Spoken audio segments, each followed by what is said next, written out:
ဆိုတော့ဒီနေ့ကျွန်တော်ပြောလို့ပြမှာ game မတရားဆော့တဲ့သူတွေအတွက်အထောက်အကူဖြစ်မဲ့ product တစ်ခုပေါ့နော်ဆိုတော့ဘလို့ game မတရားဆော့တဲ့သူလဲဆိုပြီးကျွန်တော်ပြန်ခွဲထုတ်အောင်မယ်ဆိုရင်ဒါ first person shooting game တွေကိုမတရားဆော့တဲ့သူ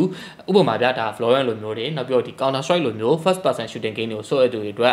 ်ကျွန်တော်ညွှန်းပြလို့ကောင်းမဲ့ monitor တစ်လုံးကိုကျွန်တော် review လုပ်ပေးသွားမှာပါဆိုတော့ကျွန်တော်ဒီနေ့ review လုပ်ပေးမှာ ViewSonic ရဲ့HD2431ဆိုတော့ဒီ ViewSonic HD2431 ရဲ့ specification ကိုကြည့်လိုက်မယ်ဆိုရင်ကျွန်တော်24လက်မှာဒါမှ IPS panel ကိုပဲသုံးပေးထားတယ်ဒါပေမဲ့ဒီကောင်ရဲ့ response time ပေါ့နော်ဒီကောင်ရဲ့ refresh rate က240 Hz ရှိလိမ့်မယ်ပေါ့နော်အဲ့တော့ဒီ specification ကိုကျွန်တော်ကြည့်လိုက်မယ်ဆိုရင်ဒီကောင်က IPS panel ပေါ့နော် IPS panel ဖြစ်နေတဲ့သားနဲ့ဘာကြောင့်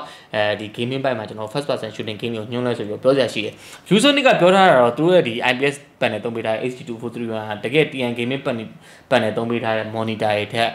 ပုံမြန်တယ်ဆိုပြီးပြောပေးထားတယ်ဆိုတော့ကျွန်တော်တို့ response time နဲ့ကြည့်လိုက်တဲ့အခါကျတော့ဒီကောင်ရဲ့ပုံမှန် response time က 0.5 millisecond အဲ့တော့မှကျွန်တော် overclocking လုပ်လိုက်မယ်ဆိုရင်ဒီကောင် 0.1 millisecond ထိရတယ်ဆိုတော့ဒီနေရာမှာကျွန်တော်ကဘာကြောင့်ဒီ IPS panel ကို TN panel နဲ့နှိုင်းယှဉ်ပြီးပြောနေလဲဆိုတော့ကျွန်တော်တို့ပုံမှန်တိုင်းဆိုရင်ဗျာတည့်ရတိုင်းဒီ IPS panel တွေကအရန် simple ဖြစ်တယ် color မှန်တယ် viewing angle ကောင်းတယ်ဒါပေမဲ့ response time မှာကျတော့ TN သုံးပေးထားတဲ့ panel တွေကို IPS သုံးပေးထားတဲ့ panel တွေကဘယ်လိုမှလိုက်မမီဘူးဆိုတော့ IPS panel ရဲ့ response time မှာပိုပြီးအားနည်းသွားတယ်အဲအကြောင်းလဲကျွန်တော်တို့တကယ်ဆိုဗီလိုမျိုး e-sport တိုင်ပွဲတွေမှာ pro player တွေအကုန်လုံးဒီပါသုံးတဲ့ monitor TN gaming monitor ဖြစ်နေတာပေါ့နော်ဒါပေမဲ့ ViewSonic ကအဲ့စင်လာကိုချိုးပေါက်ပြီးတော့သူတို့ရဲ့ IPS monitor ကတကယ် TN panel သုံးပေးထားတဲ့ monitor တွေထက်ပိုမြန်အောင်လုပ်ပေးထားရဆိုပြီးဒီမှာချပြခဲ့ရပေါ့နော်တကယ်လည်းကျွန်တော်သိရတော့ဆိုရင်ဒီလိုမျိုးresponse time တွေဒီလိုမျိုး refresh rate တွေနဲ့ထွက်လာတဲ့ IPS panel သုံးထွက်လာတဲ့ monitor ဆိုလို့ဒါ ViewSonic ရဲ့ဒီ HD2431 ကကမ္ဘာပထမဆုံးအောင်ဖြစ်လိမ့်မယ်လို့ထင်တယ်ပေါ့နော်ဆိုတော့ ViewSonic ကတော့ဒါသူတို့ငချင်သူတို့ထုတ်တဲ့ product သူတို့ပစီသူတို့ဘာသာသူတို့ကောင်းတယ်ဆိုပြီးတော့သူတို့ဘာသာသူတို့ approve ပေးထားတာမဟုတ်ဘူးဒီကောင်ကို monitor test လုပ်တဲ့နေရာတွေမှာကျွန်တော်တို့တကယ် reviewer တော်တော်များများလည်း standard တစ်ခုအနေနဲ့တိုင်းတယ်နောက်ပြီးတော့ဒီဘယ်လိုပြောမလဲတော်တော်များများလည်းလက်ခံထားတဲ့ UFO test ကထုတ်တဲ့ Blockbuster company ကနေပြီးတော့ဒီကောင် approve ပေးတာပေါ့နော်အဲ့တော့ကျွန်တော်မြင်ပြောမှာဆိုဒီ ViewSonic ရဲ့ HD2431 ဟာဒီကျွန်တော်ဆန်းခဲ့တဲ့ experience တွေအရာရော test လုပ်ထားတဲ့ result တွေအရာရောဆိုရင်တော့ဒီကောင်က first person shooting game တွေအတွက်ကျွန်တော်မတရားညွှန်းလို့ရတဲ့monitor တစ်ခုဖြစ်သွားပြီပေါ့နော်အဲ့တော့ကျွန်တော် monitor ဘက်လက်ရအောင်ဆိုတော့အရင်ဆုံးကျွန်တော် design ဘက်ကစပြောမယ်ဆိုရင်ဒီကောင်ရဲ့ design ကကျွန်တော်တို့ဘယ်လိုပြောမလဲ240 Hz လည်းဖြစ်နေတယ်နောက်ပြီးတော့24လက်မှလည်းဖြစ်နေတယ်နောက်ပြီးတော့အရင်လေးဈေးမကြီးရဲ့ monitor တစ်ခုဆိုတော့သူ့စီကပဲထွက်ထားတဲ့ဒီ Elite series တို့နောက်ပြီးတော့ Omni series တွေတော့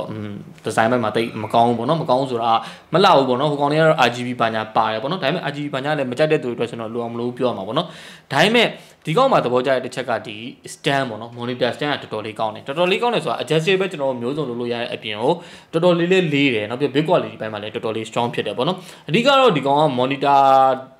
မှာ design တွေbig quality ကကျွန်တော်ပုံမှန်နေထားပဲသွားရဆိုပေမဲ့ဒီ monitor stand မှာကျတော့တိတိတတ်တာအားသာသွားတဲ့ဘက်ကိုရောက်သွားတယ်နောက်ပြီးဒီ monitor အရှိဘက်ဒီအောက်မှာပေါ့နော် mouse banking အနေနဲ့ညှပ်ထားလို့ရတဲ့ clip နှစ်ခုလည်းပါတယ်ပြီးတော့ဒီကောင် pop တွေအနေနဲ့ဒါ USB 3.2 တိုက်ပေါက်နှစ်ပေါက်ပါမယ်ပြီးတော့ wire mouse သုံးတယ်ဆိုရင်လည်းဒါ banking အနေနဲ့လည်းသုံးလို့ရမယ်ပြီးတော့ wire လဲဆိုရင်လည်းဒီ mouse မှာတွန်ခဲ့ဒါမှမဟုတ် keyboard တွန်ခဲ့ကိုတက်ထားလို့ရတယ်ဆိုတော့ဒီဟာလေးကလည်း buyer mode ပဲနဲ့ design ဘက်မှာ supported တော်တော်ဖြစ်သွားတယ်ပေါ့နော်ကျန်တဲ့ port တွေအနေနဲ့ကတော့သူက HDMI port ပါမယ်နောက်ပြီးတော့ဒီ DB port ပါမယ်နောက်ပြီး 3.5mm headphone jack port ပါမယ်ဆိုတော့တာမယ်ပဲပေါ့နော်နောက်ပြီးတော့ဒီ 3W speaker နှလုံးပါမယ်ဒါကလည်းကျွန်တော်တို့ monitor speaker ဆိုတော့သိတဲ့အတိုင်းပဲဘာညာအတန်ထွက်ရုံတော့ပဲပေါ့နော်အရင်ကြီးကျွန်တော်တို့ external speaker တိတက်ထပ်သုံးတာတော့ဘယ်လိုမှအားရနေမှာမဟုတ်ဘူးပြီးတော့ဒီကောင်မှာ visa mount ပါတဲ့အတွက်ကျွန်တော် monitor N တွေဘာတွေနဲ့သုံးကျင်တယ်အစင်တော့ပြေတယ်ဒါမှမဟုတ် monitor N ကလည်းကျွန်တော်တို့ခုံအတွက်မရှုပ်ချင်ဘူးဆိုတော့မလိုပါဘူးဘာလို့လဲဆိုတော့ဒီကောင် portrait လည်းရရဲ landscape လည်းရရဲဆိုတော့ဒီကောင် monitor stand adjustable နဲ့တော်တော်လုံလောက်နေပြီလို့ပြောလို့ရတယ်ပေါ့နော်ဒါပေမဲ့ခုံမရှုပ်ချင်တော့ monitor N နဲ့တက်သုံးပေါ့အဲ့တော့ကျွန်တော် monitor display ကိုဆက်ပြီးပြောရမယ်ဆိုရင်ဒီကောင်က24လက်မှလည်းဖြစ်နေတယ်နောက်ပြီး240 Hz refresh rate ကိုလည်း support လုပ်ပေးထားရဆိုတော့ကျွန်တော် resolution အနေနဲ့ဒီကောင်ကFull HD ပဲရမှာဒါပြဿနာမရှိဘူးပေါ့နော်ဘာလို့လဲဆိုတော့240 Hz Full HD က enough တော့ဖြစ်တယ်ပေါ့နော်ဆိုတော့ color accuracy ဘက်မှာလည်းဒီကောင်က first IPS ဖြစ်နေတဲ့အတွက်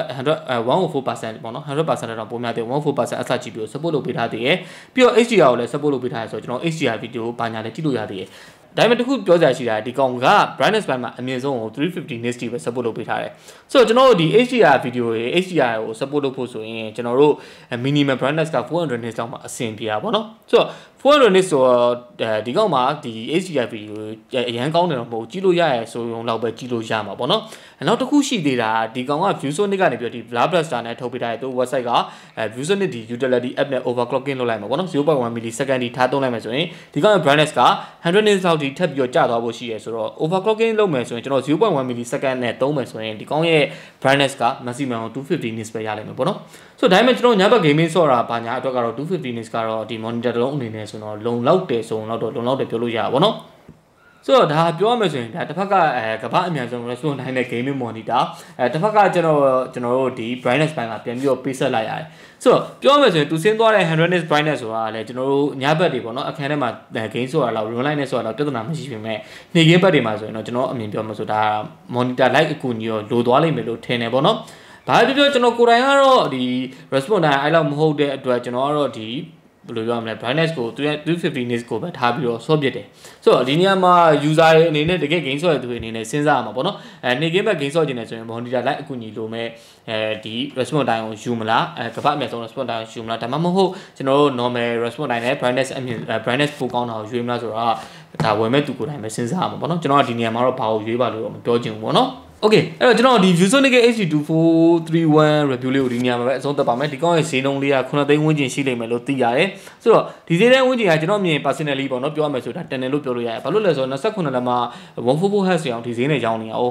ဒါပေမဲ့ဒီကောင်း24လက်မှာဖြစ်သွားမယ်နောက်ပြီး IPS လည်းဖြစ်နေတယ်နောက် 240Hz ရမယ်နောက် response time ကို 0.1 millisecond ဒီ overclocking လည်းလုပ်လို့ရမယ်ဆိုတော့ဘာပဲပြောဒီကောင်းလေးကတကယ် first person shooting game တွေကိုစော့မယ်ဆိုတဲ့သူတွေအတွက်ကျွန်တော်ညွှန်ပြလို့ရတဲ့ monitor တစ်လုံးလို့ပဲပြောရင်ကျွန်တော်ရဲ့ video လေးကိုအဆုံးထိကြည့်ပေးတဲ့ကျေးဇူးအများကြီးတင်ပါတယ်ကျွန်တော်ရဲ့ video ကိုကျွန်တော် YouTube မှာ စောပြီးကြိုပြီးတင်နေရှိပါတယ်ဆိုတော့ကြိုပြီးစောပြီးကြည့်တင်နေဆိုရင်ကျွန်တော်ရဲ့ YouTube channel လေးကို subscribe and notification on ပေးဖို့လည်းဒီနေ့ကနေပြီးတော့ဖိတ်ခေါ်လိုက်ပါတယ်ဗျ